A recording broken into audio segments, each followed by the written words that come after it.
Welcome back to radio medical lecture. नए topic लेकर आप लोग के लिए आईवी फ्लूइड के बारे में पूरी डिटेल देने वाला। आईवी फ्लूइड क्या होते हैं, कितने टाइप्स होते हैं, कौन सा आईवी फ्लूइड कौन से डिजीज में लगाते हैं और कौन सा आईवी फ्लूइड में हम कौन सा इंजेक्शन डाइल्यूट करते हैं, कैसे देते हैं, सारी चीजें बहुत सारे टॉपिक है, सब डिस्कस करने वाला हूं यहां पे। स्टार्टिंग से स्टार्ट करते हैं। सबसे पहले इंट्रो डिस्कस करेंगे। प्लीज वीडियो को लाइक, चैनल को सब्सक्राइब कर लीजिएगा। एक बार चैनल को विजिट करके देखो, बहुत सारे एमसीक्यू भी डले हुए, थ्योरी भी है, सब चीज आपको मिल जाएगी। मेडिकल का किसी भी फील्ड से हो जाए, ठीक है। देखो आईवी फ्लूइड क्या होता है समझो। Full form of IV fluid is intravenous fluid. IV fluid का फुल फॉर्म क्या होता है, इंट्रावीनस फ्लूइड। इंट्रावीनस का मतलब होता है जो कि डायरेक्टली नसों के अंदर डाला जाए, वेन के अंदर इंटर करवा दिया जाए, ठीक है। आईवी फ्लूइड को इंट्रावेनस फ्लूइड भी कहा जाता है। इन्हें सीधे डायरेक्ट वेन के अंदर यानी कि शिराओं के अंदर डायरेक्टली डाला जाता है, जैसे आईवी फ्लूइड तरल, जैसे हम लोग आईवी फ्लूइड जैसे हम लोग कहते हैं। कितने प्रकार के होते हैं, सबसे पहले नंबर पे आता है एनएस। एनएस का मतलब होता है नॉर्मल सलाइन। क्या होता है, कितने परसेंट एनएस होता है, क्या क्या पाया जाता है, कंपोजिशन है, कितना परसेंट देना चाहिए व्यक्ति को, आगे डिटेल से डिस्कस करूंगा। पहले टाइप समझ लो। एनएस नॉर्मल सलाइन जिसे हम लोग कह रहे हैं, डीएनएस डेक्सट्रोज नॉर्मल सलाइन, ठीक है। डेक्सट्रोज नॉर्मल सलाइन जिसे कहते हैं आरएल। आरएल को बोलते हैं रिंगर्स लैक्टेट सॉल्यूशन, और टी5 टी10 टी25 सॉल्यूशन और मैनिटोल। देखो जरूरी नहीं है कि आप लोग किसी स्पेसिफिक रीजन की वजह से इसको पढ़ोगे। देखो ये पढ़ोगे तो आपको मेडिकल का नॉलेज होगा, ठीक है। एक चीज आप लोग को समझना है, इसलिए मैं आपको डिटेल से बताऊंगा कि एनएस क्या होती है, सलाइन क्या होती है, डीएनएस क्या होती है, रिंगर्स फ्लूइड क्या होता है, इनका फुल फॉर्म, कंपोजिशन, डोज वगैरह सारी चीजें डिस्कस करूंगा। एक पहले इसका स्क्रीनशॉट ले लो, जल्दी से आप लोग इसका स्क्रीनशॉट ले लो, ठीक है। आप लोगों ने स्क्रीनशॉट लिया होगा। मैं आगे बढ़ता हूं यहां से। सबसे पहले एक जैसे कि मैंने बोला एक एक करके डिस्कस करूंगा। सबसे पहले एनएस यानी कि नॉर्मल सलाइन के बारे में बात करते हैं। नॉर्मल सलाइन में सबसे पहले उसके कंपोजिशन यानी कि उसके अंदर नॉर्मल सलाइन जिसके ऊपर एनएस लिखा रहता है, कुछ इस तरह की बोतल जो रहती है, इस तरह की बोतल जो रहती है, इस बोतल में क्या क्या पाया जाता है वो कंपोजिशन समझो। 0.9% NaCl सोडियम क्लोराइड 100 ml की बोतल। देखो इसमें बोतल तो 100 ml की बोतल भी आती है, 500 ml की भी आती है और 1000 ml की भी बोतल आती है। देख रहे हो डायग्राम में, ये 100 ml की है, ये 500 यानी कि आधा लीटर की बोतल है, ये 1000 ml यानी कि 1 लीटर की बोतल है। तो ये तीनों बोतल आती है। तीनों बोतल को कब चढ़ाना है, ये मरीज की कंडीशन, मरीज की डिसीज पे निर्भर करता है। मैं आगे बताऊं आपको डिटेल से समझो। एनएस नॉर्मल सलाइन का फुल फॉर्म होता है, इसके अंदर कुछ नहीं होता, केवल 0.9% NaCl। NaCl क्या होता है भैया, नॉर्मल सलाइन। NaCl का मतलब होता है सोडियम क्लोराइड। ये नमक का पानी से हम लोग बोल सकते हैं, ठीक है। नमक का पानी से बोल सकते हैं क्योंकि इसमें NaCl पाया जाता है, हल्का सा सॉल्टी होता है ये, ठीक है। ये चीज याद रखना कि चाहे वो 100 ml की बोतल हो, 100 ml की हो या 1000 ml की हो, इसमें जो कंसंट्रेशन उसकी परसेंटेज होता है वो होता है 0.9%। 0.9% सोडियम क्लोराइड पाया जाता है इस बोतल के अंदर। स्क्रीनशॉट ले लो, जल्दी से आगे बढ़ जाता हूं मैं। चलिए स्क्रीनशॉट ले लो गाइस, आगे बढ़ता हूं। एनएस नॉर्मल सलाइन जिसे कहते हैं। नॉर्मल सलाइन जो होती है, ये नॉर्मल सलाइन किसके यूज क्या है, आप इसको जो होता है यूज जो होता है कैसे करते हो। सबसे पहला होता है डिहाइड्रेशन। यदि कोई व्यक्ति डिहाइड्रेटेड, डिहाइड्रेटेड का मतलब होता है पानी की कमी आ जाना। अब भैया पानी की कमी क्यों आ जाती है, पानी की कमी, लूज मोशन हो गया, वोमिटिंग हो गया, कोई व्यक्ति बहुत ज्यादा धूप में काम कर रहा है, हीट स्ट्रोक हो गया, तो गर्मी ज्यादा से अपनी बॉडी का लॉस हो जाता है पानी का, और हमें पानी कम पीते हैं तो बॉडी में पानी की कमी आ जाती है। बहुत सारे रीजन हो सकते हैं, जैसे बताया वोमिटिंग हो गया, डायरिया हो गया, और भी बहुत सारे रीजन इसके हो सकते हैं। उसमें हम लोग एनएस का यूज करते हैं वुंड वॉशिंग, घाव धोने के लिए। गाइस इसमें क्या होता है, देखो एनएस होता है और इसके अलावा कोई अदर कंपोनेंट नहीं होता जो डिस्टिल वाटर में डिसॉल्व रहता है। ये जो नॉर्मल पानी होता है इसमें थोड़ी रहता है, और कभी गलती से ये पानी व्यक्ति को इंट्रावेनस चढ़ा भी मत देना, क्योंकि उसका पीएच अलग होता है और इसमें जो डिस्टिल वाटर होता है, आंसू जल जिसे हिंदी में कहते हैं, इसका जो पीएच होता है न्यूट्रल होता है। एसिड सॉरी, ना तो एसिड होता है ना बेस होता है, बीच का न्यूट्रल होता है, और उसमें NaCl घुला हुआ रहता है, ठीक है। तो उस वजह से होती है। तो जितने भी घाव वगैरह होते हैं, किसी को वुंड हो गया, चोट लग गई, उसको पहले हम लोग एनएस से क्लीन कर लेंगे, धो लेंगे, ताकि उसके ऊपर कोई ऑर्गेनिज्म हो या डस्ट हो या कुछ पार्टिकल हो तो वो साफ हो जाए। तो हम लोग इसका इस्तेमाल करते हैं वुंड वॉशिंग के लिए। वुंड मतलब घाव को धोने के लिए। ड्यूरिंग डाइल्यूशन ऑफ इंजेक्शन, जैसे कि मैं आपको फेब्रिन बताऊं, फेब्रिन में इंजेक्शन आता है, पैरासिटामोल रहता है, वो भी बहुत गाढ़ा आता है, ऑयली आता है, उसको डायरेक्टली मरीज को नहीं चढ़ा सकते, बहुत गाढ़ा रहता है वो, उसको पहले पानी में डिसॉल्व करते हैं फिर लगाते हैं। जैसे बहुत सारे इंजेक्शन आपने पाउडर फॉर्म में देखे होंगे, उसको डिसॉल्व करते हैं, एनएस में डिसॉल्व करते हैं, नॉर्मल सलाइन में मिलाते हैं और मनुष्य को यानी कि व्यक्ति को जो पेशेंट है उसको चढ़ा दिया जाता है। क्लियर हुआ। तो वुंड वॉशिंग के लिए और मेंटेनिंग वाटर बैलेंस, डेफिनेटली शरीर का जो वाटर बैलेंस है, पानी का जो बैलेंस होता है, उसको बनाने के लिए हम लोग एनएस का इस्तेमाल करते हैं। आई होप कि आपको यूज समझ में आए होंगे। Dehydration, wound washing, dilution of injection और मेंटेनिंग वाटर बैलेंस, इन चीजों के हम लोग इसको यूज करते हैं। स्क्रीनशॉट ले लो फटाफट, फिर आगे बढ़ता हूं, ठीक है। आगे बढ़ता हूं। एनएस नॉर्मल सलाइन होता है, उसका डोज क्या है, उसको कितनी मात्रा में आपको मरीज को देना होगा। डोज देखो, dose of normal saline is completely depend on patient condition in disease. देखो डोज है नॉर्मल सलाइन को कितना देना है या मरीज की अवस्था पर निर्भर करता रहता है, ठीक है। मरीज कैसा है, उसको कितनी जरूरत है फ्लूइड की, कितना ज्यादा डिहाइड्रेटेड हुआ है, कितना लूज मोशन लगा हुआ है, कितने दिनों से लगा हुआ है, उसको कौन सी बीमारी है, इसके ऊपर उसकी क्वांटिटी निर्भर करती है कि भैया इसको 1 बोतल चढ़ाना है, 2 बोतल चढ़ाना है, 3 बोतल चढ़ाना है। अलग अलग मरीजों को अलग अलग लगता है। क्लियर हुआ। पर फिर भी 2000 से 3000 ml यानी कि 2 से 3 लीटर 24 घंटे के अंदर हम पेशेंट को दे सकते हैं। ये चीज ध्यान रखना, ठीक है। मरीज को लगभग 2000 ml से 3000 ml यानी कि 2 से 3 लीटर के समथिंग मरीज को हम लोग ये फ्लूइड दे सकते हैं। नोट, इसमें सबसे ज्यादा महत्वपूर्ण एक चीज आपको समझना जरूरी है। यदि किसी व्यक्ति को ब्लड प्रेशर की समस्या है तो उसे नॉर्मल सलाइन नहीं देना चाहिए। क्यों, क्योंकि उसमें रहता है NaCl। NaCl का मतलब सोडियम क्लोराइड, और आपने देखा है किसी का बीपी डाउन हो रहा है तो नमक शक्कर घोल के बीपी बढ़ जाएगा, ठीक है। तो यदि किसी व्यक्ति को बीपी की समस्या है, ब्लड प्रेशर की समस्या है, और आपने उसको एनएस चढ़ा दिया बेचारे को, ठीक है, हो सकता है उसका बीपी ज्यादा हो रहा हो और आपने एनएस चढ़ा दिया तो वो क्या हो गया, हाइपर चला गया बेचारा, हाइपरटेंशन हो गया ना, और ज्यादा उसका बीपी बढ़ जाएगा। उस कंडीशन में हमें कभी भी एनएस नहीं देना चाहिए। पहले देख लेना है मरीज को बीपी तो नहीं है, ब्लड प्रेशर तो नहीं बढ़ा हुआ है, बीपी की कोई समस्या तो नहीं है। यदि ब्लड प्रेशर की कोई प्रॉब्लम हो तो उस व्यक्ति को हम लोग को एनएस नहीं चढ़ाना चाहिए। एनएस हमें बिल्कुल नहीं देना चाहिए, इसको डिनाई करना चाहिए। इसका स्क्रीनशॉट ले लो, ये नोट बहुत इंपॉर्टेंट है, महत्वपूर्ण है, इसको ध्यान रखना। जल्दी से स्क्रीनशॉट ले लो।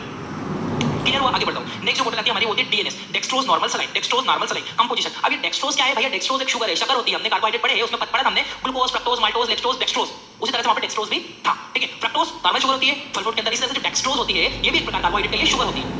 कंपोजिशन, इसमें कितनी डेक्सट्रोज पाई जाती है, 0.9% सोडियम क्लोराइड तो डिस्टिल वाटर में रहेगा ही सही, पर उसके साथ में कुछ एडिशनल चीजें भी रहेगी, जैसे कि डेक्सट्रोज, उसमें 5 ग्राम डेक्सट्रोज मिलाया जाता है। दो तरह की बोतल आती है, 500 ml यानी 500 ml की होती है, 500 ml की बोतल आती है, 1000 ml यानी कि 1 लीटर की आती है, ठीक है। तो ये दोनों बोतलों को हम लोग यूज करते हैं, डिपेंड करता है पेशेंट कैसा है उसको कितना फ्लूइड देना, ठीक है। तो आप लोग बेसिक चीजें ध्यान रखो। ये जो कंपोजिशन होता है, जो डीएनएस का जो composition dextrose normal saline, DNS dextrose normal saline, इस डेक्सट्रोज नॉर्मल सलाइन में आपसे पूछे क्या पाया जाता है, भैया नमक का पानी होता है, कितने परसेंट सोडियम क्लोराइड होता है, 0.9%, मतलब उस एनएस में इन्होंने 5 ग्राम डेक्सट्रोज और डाल दिया, थोड़ा मीठा कर दिया उसको, तो क्या बन गया, डीएनएस बन गया। क्लियर हुआ। इसका स्क्रीनशॉट ले लो जल्दी से। इस तरह की बोतल आती है आपकी डीएनएस की, कांच की पैकिंग भी आती है, कांच में भी मिलती है, ऐसे भी मिलती है, दोनों तरह से मिलती है आपको, ठीक है।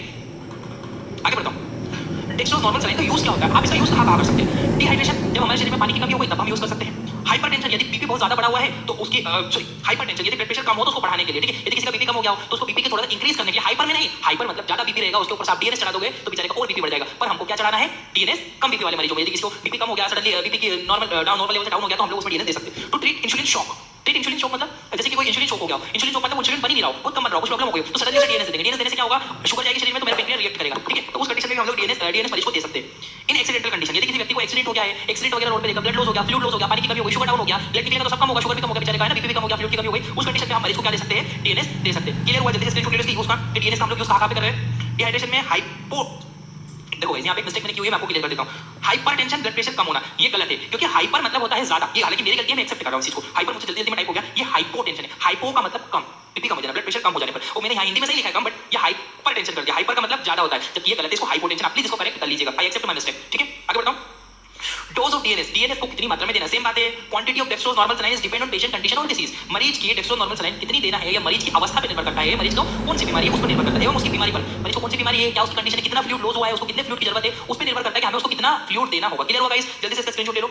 इसके बाद एक चीज और बता दो, देना कितना है? 2500 से 3000 ml तक 24 घंटे में मरीज को चढ़ा सकते हैं हम लोग, ठीक है। 2500 से 3000 ml तक मरीज को देते हैं। नोट, एक महत्वपूर्ण बात इसमें लिखी हुई है, जैसे कि एनएस में मैंने बोला था कि भैया उसको जिसका बीपी बढ़ता है उसको नहीं चढ़ाना चाहिए, इसी तरह से जिसका शुगर के मरीज हो उसे डेक्सट्रोज नॉर्मल सलाइन नहीं देना चाहिए। शुगर की बीमारी, यदि बेचारे का शुगर पहले से ही ज्यादा है, पता लगा उसको आपने 5% शुगर, यानी कि डीएनएस में कितना परसेंट शुगर होता है, 5% डेक्सट्रोज होता है, चढ़ा दिया और बेचारा हाइपर में चला गया, हाइपर ग्लाइसेमिया हो गया। हाइपर ग्लाइसेमिया का अर्थ होता है कि जब शुगर की मात्रा रक्त में ज्यादा बढ़ जाए, और यूरिन में ज्यादा बढ़ जाए तो क्या होता है, ये आप मुझे कमेंट करके बताओ जरा कि यूरिन में अगर ग्लूकोज की मात्रा ज्यादा हो जाती है तो उसे क्या नाम से जाना जाता है, ठीक है।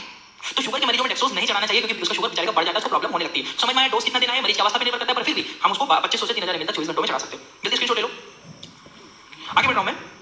अरे अब दूसरा आपका रिंगर सिलेक्टेड, ये रिंगर सिलेक्टेड क्या होता है, इसमें क्या पाया जाता है? It is mixture of electrolyte, समझना क्वेश्चन को, it is mixture of electrolyte which is present sodium chloride, potassium chloride, sodium lactate. जो आरएल होता है, रिंगर सिलेक्टेड फ्लूइड इसका नाम होता है। इस बोतल में इलेक्ट्रोलाइट का मिक्सचर होता है, सोडियम पोटेशियम पाए जाते हैं। क्या क्या होता है? सोडियम क्लोराइड होता है, पोटेशियम क्लोराइड होता है, सोडियम लैक्टेट इसके अंदर, ये सारे कंपोजिशन से मिलकर हम लोग क्या बनाते हैं? RL ringer selected fluid. Clear हुआ? जब मरीज को इलेक्ट्रोलाइट की कमी हो गई, बहुत ज्यादा वाटर लॉस हुआ और इलेक्ट्रोलाइट उसके कम हो गए, तब हम लोग ये फ्लूइड देते हैं। क्लियर हुआ? इसका स्क्रीनशॉट ले लो, फिर मैं आगे बढ़ता हूं।